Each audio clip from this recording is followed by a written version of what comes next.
Going into that first game against River Falls, obviously we were anticipating a little better start than what we had. First half, we had some mistakes by both our secondary and our defensive front, and things that we're not really used to making, kind of, especially with an experienced group. But I give River Falls some credit too. They came out and did some things. They ran the ball pretty good, and then they got a talented quarterback, and I think they're better than they think they're going to be this year. They did a nice job, but we were not real pleased with our overall effort. A couple big pass plays, a big run play. Somehow we did bounce back in the second half, and they only got in the end zone one time from that time, and our offense was able to pick up the pace a little bit. We did come up with a big play late in the game when we were down by 3. Got a fumble recovery deep in their territory, and that led to our winning touchdown. So that was definitely a positive. Our guys hung in there, and they know they hadn't played their best football game. So the nice thing about that, you get a win, and we can go into the next week against Eau Claire knowing that we have some things to work on. We really have to get back to the basics and do the things that we need to do and not worry about all the other stuff. Eau Claire is a very good football team coming into this week.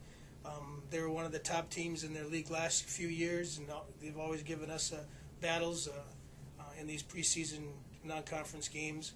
But they're a team that I think River Falls nipped them last year, so it just goes to show you that any given Saturday, anybody can get beat if you don't come and play.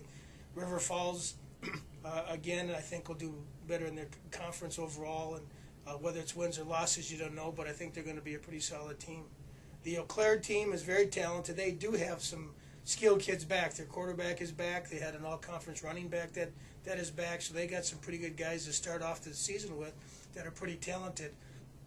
They won their first ball game against an NAIA team out of Tennessee and played very well, and it'll be a tough matchup for us. So we have a quarterback that can run, and he throws the ball pretty good, and they have some skilled kids. So it's always a test for us, and we have to be at our best. Always coming out of that first game or any Saturday, one of the tough things is injuries, and we certainly had one probably season-ending injury, and Adam Weber hurt his knee. Unfortunately, did a nice job for us in his first start in his sophomore year, but it looks like he'll be out for the season now. Alex Paul, a freshman, came in and played the rest of the game, half a quarter in the football game, and did a nice job for us.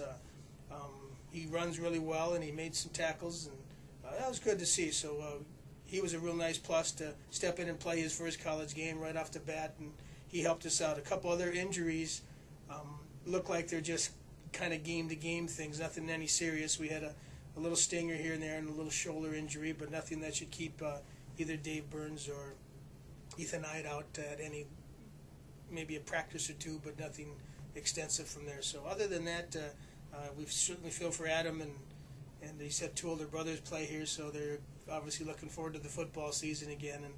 But unfortunately, his came to a quick end. Any play can end the season for just about anybody, but he was the only one that sustained a season-ending injury, and we should be ready to go for Saturday.